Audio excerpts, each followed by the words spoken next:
Wafalme wa Pili 23 mstari wa 24. Tena wenye pepo wa utambuzi na wachawi na vinyago na sanamu na machukizo yote yaliyoonekana katika nchi ya Yuda na katika Yerusalemu, Yosia akayaondoa yote ili apate kuyathibitisha maneno ya Torati yaliyoandikwa katika kile kitabu alichokiona Hilkia kuhani ndani ya nyumba ya Bwana. Kabla ya huyo hapakuwa na mfano wake aliyomwelekea Bwana kwa moyo wake wote na kwa roho yake yote na kwa nguvu zake zote, sawasawa na sheria zote za Musa, wala baada yake hakuinuka mmoja mfano wake yeye. Bwana asifiwe sana.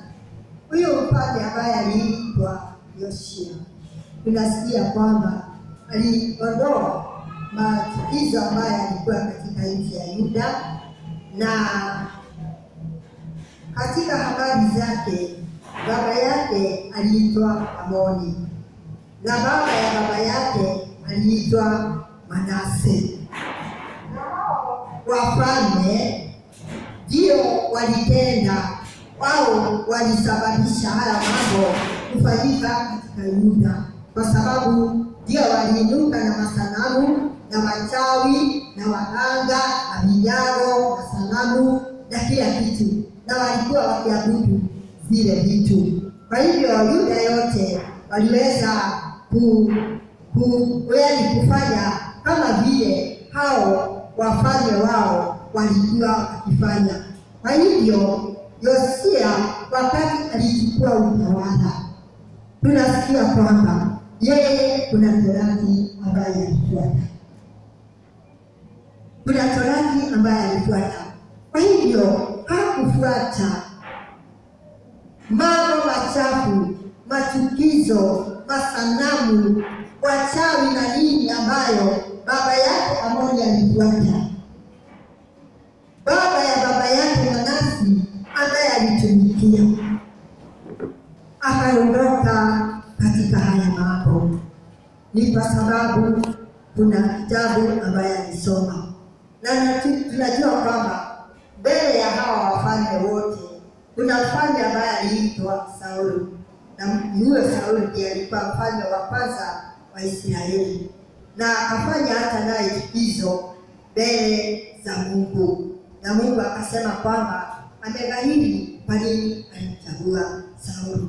Na nyuma yake akaja mfalme mwingine ambaye alikuwa akiitwa Daudi, na Mungu akashuhudia mambo ya Daudi, akasema kwamba yes, a man of my heart. Bwana asifiwe.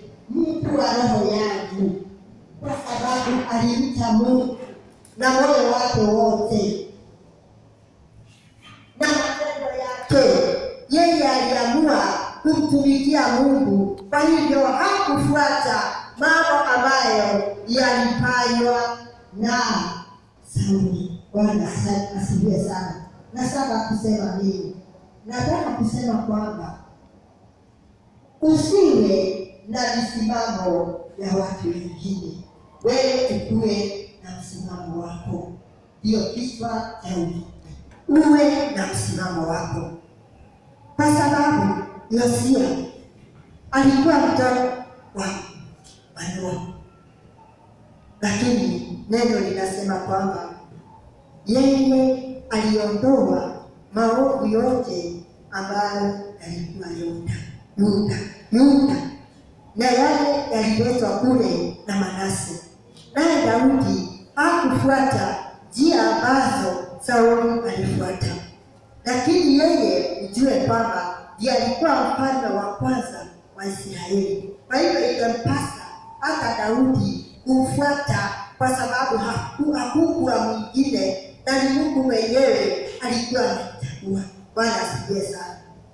Hao watu walijua ni Mungu alichagua baba zao, ni Mungu alichagua hao wafalme, lakini hao wakachukua msimamo wao wenyewe, wakaamua kumfuata Mungu ambaye aliwafanya hao watu kuwa wafalme.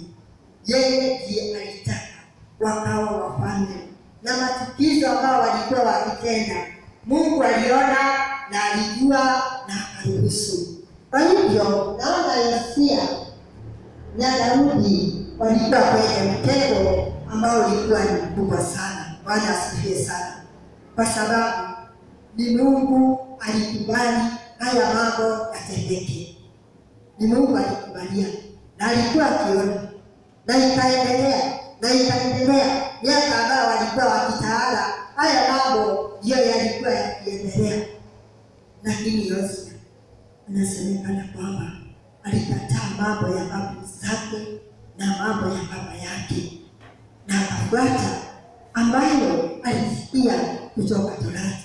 Labda wakati alikuwa kusoma, alienda huko nyuma akaona vile Daudi alitembea na Mungu, na akaamua kwamba mimi sitafuata baba yangu. Kwa hivyo kuna mambo mengine ambayo tunapasa tuyaache, na tukiyaacha hapo ndio kuko na msukumano. Bwana asifiwe. Hapo ndio kuko na msukumano, kwa sababu hapo ndipo utapoteza marafiki, na hapo utapoteza hata familia yako. Bwana asifiwe sana. Utapoteza watu wengi, utapoteza hata majirani. Naona kwamba kuondoa hizi vitu kama vile tunaelewa, kulikuwa na Gideoni, na Gideoni akaambiwa kwamba aende akaangushe madhabahu ya baba yake, lakini kwa sababu ya uoga alienda kuyaangusha usiku. Bwana asifiwe sana. Na alikuwa na maneno mengi ambayo alikuwa akimwambia Mungu, mimi kwetu ndiye mdogo na familia yetu ndiyo ndogo sana kwa wana wote wa Israeli. Alikuwa na mambo mengi ya kuambia Mungu, lakini Mungu kwa sababu alikuwa ameteua, akamwambia aende atoe au angushe hayo madhabahu. Mara nyingi sisi hukaa vile, kwa sababu ukiondoa mambo maovu, kuna majirani watakukataa, na hapo ndipo mwili unaambia mtu. Ukikosana na majirani, nani atakusaidia? Ukikosana na majirani, utazikwa na nani? Ukikosana na watu wenu, nani atakusaidia? Bwana asifiwe sana. Hapo ndio Gideoni alikuwa. Hapo ndio alikuwa. Nikiondoka hapa kwa watu wetu, nitafanya nini? Nitasaidiwa na nani? Nitatembea na nani? Nitakuwa nikiongea na nani? Bwana asifiwe. Lakini Yoshua hakutaka kujua. Labda aliamua na moyo wake, ikiwa hawatafuata hii, ikiwa hawatafuata Mungu wa kweli, ikiwa hawatatumikia Mungu wa kweli, ikiwa hawataabudu Mungu wa kweli, wakiona kama haistahili, waniondoe kwenye ufalme, mimi msimamo wangu nitamfuata huyu Mungu. Bwana asifiwe sana. Kwa hiyo aliamua ni waamure na ule ole wote wako. Bwana asifiwe sana. Ile yote itatokea, wewe uwe tayari, kwa sababu hapa sio mchezo, ila kuwaka ni vita. Uko na mbaya. Bwana asifiwe sana. Sisi sote utatembea katika njia ya Mungu, lazima kuwe na vita. Lazima kuwe na vita. Na ndiposa Paulo akauliza, ni nini wewe, ni nini mimi itanitenganisha na mapenzi ya Mungu? Bwana asifiwe. Ni kipi kitotikania? Ni ado, ni hata, ni ibada, ni kuneno, ni magonjwa, ni za kutenganisha. Bwana asifiwe sana, kwa sababu kuna vita nyingi. Kuna mtu ambaye alikuwa akiitwa Nuhu, akaambiwa na Mungu ajenge safina. Alikuwa na makali, alikuwa na vita nyingi. Mungu si alinaamini kwa sababu alionekana mjinga. Miaka yote Nuhu ako pale, miaka yote Nuhu ako pale. Unaona miaka 100 kuisha, kama mtu anaendelea kufanya kazi moja na aliishi, wakikuja watano wanamsaidia, siku 2-3 wanatoka na mabati yao, wanatoka na miti yao, wanatoka na misumari yao. Bali ilikuwa imejengwa tena inarudi, Nuhu tena anaanza kuendelea. Bwana asifiwe. Kuna kuwa na vita. Nuhu inyawihaririye umuntu wamura gutungatira Ngai, umuntu wamura kurumirira Ngai yawe. Nuhu inyawihaririye. Bwana asifiwe sana. Na nikaambiwa kwamba tusikue indo cia Ngai cia bara. Bwana asifiwe. Siku nyingine nikaambiwa hapa tuchukue silaha zote za vita. Ni kwa sababu kumtumikia Mungu, kutenda mapenzi ya Mungu kuna vita. Bwana asifiwe sana. Tulidoshia kaisha bara. Na tuwe kwenda nene ya witikio. Kama vile tulikuwa nayo, tukachukua ile kubwa ya imani, tutajenga hii madhabahu. Bwana asifiwe sana. Hiyo ni imani tulichukua. Kama hatukuwa na imani ya tungeenda pale, tungekuwa tukisema Otofesa kwetu litabaha, tulikituwe, kwetu litabaha, tulihatuwe. Isiga ya desari, sioni, mimi hata sioni. Ni honi ndio. Bwana asifiwe sana. Ni honi ndio. Hata sasa tunaweza kusema, kama hizi pesa zilitumika hapa, ni hapa yote. Sisi tutatumika pesa nyingi sana. Na hizo zote nitatoa wapi? Haya, neno la Mungu linakuja kwa sababu ya leo. Leo ujijue uko aje na ni nini unawaza. Na kesho kwa sababu utakutana na mengine.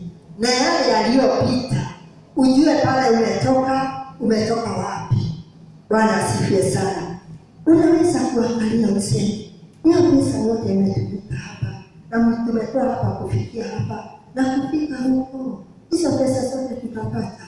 Mimi kwani sina kazi, mimi sina biashara, mimi niko hivi, nitapata wapi? Bwana asifiwe sana. Wacha nikwambie, ondoa uoga. Bwana asifiwe sana. Ondoa uoga na uingie kuinena kuita watanaiwe. Uondoe nini? Wekelie kuinena. Uondoe hiyo, uondoe uoga.